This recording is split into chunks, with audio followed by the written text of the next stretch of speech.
નર્મદા જિલ્લાના તિલકવાડા તાલુકામાં ફરી એકવાર દીપડાનો આતંક સામે આવ્યો છે, જેમાં ખાટા આસિત્રા ગામમાં મિતકુમાર નામના બાળક ઉપર દીપડાએ જીવલેણ હુમલો કર્યો હતો, જો કે સદનસીબે આ ઘટનામાં બાળકનો આબાદ બચાવ થયો છે.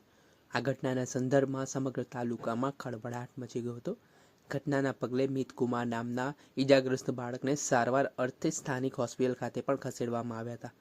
આ ઘટનાની જાણ ડેડિયાપાડાના ધારાસભ્ય ચૈતર વસાવાને થતાં તેઓ રાજપીપળાની સિવિલ હોસ્પિટલે પહોંચ્યા હતા અને તેમણે પીડિત બાળકની પણ મુલાકાત લીધી હતી.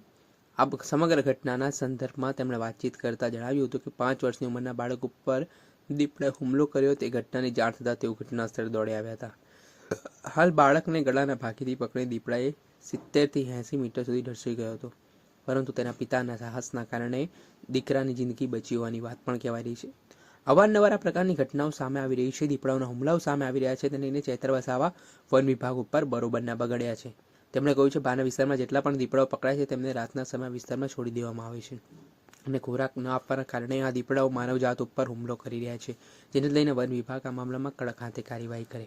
આટલું જ નહીં, આ મામલામાં શાહીની રકમમાં વધારો કરવામાં આવે તે પ્રકારની વાત પણ તેમણે કરી છે. પહેલા તો આ મામલાને લઈને શું કહી રહ્યા છે ધારાસભ્ય ચૈતર વસાવા તે સાંભળી લો.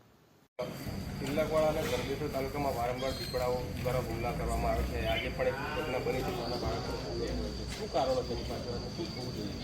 હમણાં અમે સિવિલ જનરલ હોસ્પિટલ રાજપીપળા ખાતે જે તિલકવાડા તાલુકાના ખાટા આસિત્રા ગામના જે સ્મિતકુમાર પર દીપડાએ હુમલો કર્યો છે, ત્યારે એની તબિયતની જાણકારી મેળવવા માટે અને એને કેટલી ઈજા થયેલી છે એ જોવા માટે એમના પરિવારને સાંત્વના આપવા માટે અહીંયા પધારેલા છે.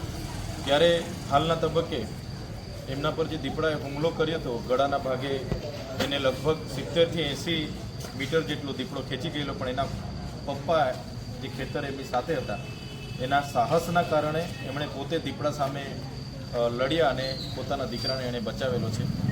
ત્યારે અવારનવાર આ વિસ્તારોમાં જે દીપડાના હુમલા થાય છે એમાં સૌથી વધારે જો બેદરકારી હોય તો આ વન વિભાગની છે. એ લોકો બહારના જેટલા પણ દીપડા પકડાય છે એ પિંજરાઓમાં લાવીને રાત્રે આ વિસ્તારમાં છોડી દે છે. એટલે આ દીપડાઓ માનવભક્ષી થઈ ગયા છે. એ દીપડાઓ ફરી પિંજરામાં પણ નથી ભરાતા અને એમને જ્યારે એમનું ભોજન નથી મળતું તો ડાયરેક્ટ ગામડાઓ તરફ આવે છે અને માનવો પર હુમલો કરે છે. ત્યારે સરકારો અનેકવાર કહે છે, ત્યારે અમે સરકારને વિનંતી કરીએ છીએ કે દીપડાઓનું એવું રેસ્ક્યુ સેન્ટર ઊભું કરે આ વિસ્તારમાં.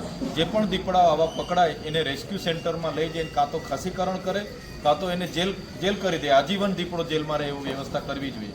નહીં તો હમણાં તિલકવાડાના કેટલા ગામોમાં મહિલાઓ પર હુમલા થયા, અહીંયા ચીનકુવા મહિલા પર હુમલા થયા, ડેડિયાપાડામાં એટલા બધા હુમલા થાય છે.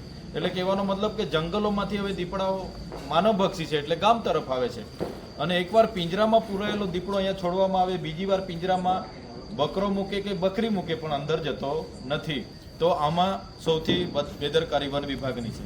એ લોકોને આગળ પણ અમે કીધું હતું કે પિંજરા મૂકો, સીસીટીવી કેમેરા પણ મૂકો અને તમારા સ્ટાફને સાથે રાખીને એને પૂરો, પણ એ દીપડાઓ પકડાતા નથી અને અવારનવાર હુમલાઓ થાય છે.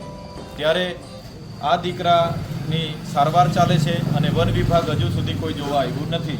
ત્યારે વન વિભાગે તો અહીંયા હાજર રહેવું જોઈએ અને આ દીકરાને જે પણ ઈજાઓ થઈ છે સત્વરે સરકારના ધારાધોરણ મુજબ એ પરિવારને સહાય મળે એ પણ અમે હમણાં ત્યાંના આરએફઓ શ્રી સાથે વાત કરીએ છીએ અને અમે જોઈ છે આ ડૉક્ટરોએ સારી એવી સારવાર કરી છે. હમણાં તબિયત ડૉક્ટરશ્રીને પૂછ્યું છે ત્યારે સારું છે અને હજુ પણ ટ્રીટમેન્ટ ચાલુ છે એવું જણાશે તો આગળ પણ રિફર કરવા પડશે એવી વાત એમણે કરી છે. સાથે સાથે સિવિલ હોસ્પિટલની પણ અમે મુલાકાત લીધી છે. આજે તો રાતના સમયમાં આવ્યા છે, આવનારા દિવસોમાં ફરી આવીશું. આરએમઓ કોઠારી સાહેબને સાથે રાખીને બધી મુલાકાત કરીશું. પણ મેન આ દીપડા ઉપર વન વિભાગ કંટ્રોલ કરે. એક બાજુ માનવ પર હુમલો થાય તો વન વિભાગ પૈસા આપીને છૂટી જાય છે. એ જ દીપડા પર આપણે જરા પથ્થરમારો કરીએ કે દીપડા સાથે આપણે કંઈ પણ ચેનચાળા કરીએ તો 7 વર્ષની સજા છે અને 10 વર્ષનો દંડ છે, સખત કેદની 7 વર્ષની સજા. તો દીપડાઓ માટે, વન્ય પ્રાણીઓ માટે કાયદો છે ને માણસો માટે કાયદો નથી. એટલે ચોક્કસ એમાં સરકારે આવનારા દિવસોમાં વિચારવું પડશે.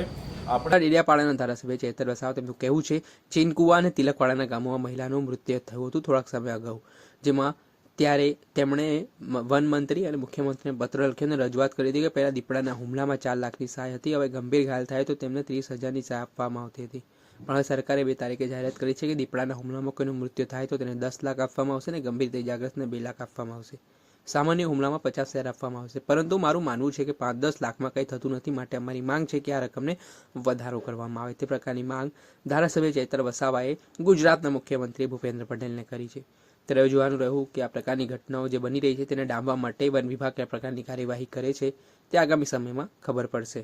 દર્શક મિત્રો, એન કવરેજ ન્યૂઝને આપ લાઇક કરી લો, સબસ્ક્રાઇબ કરી લો અને શેર કરવાનું ભૂલતા નહીં.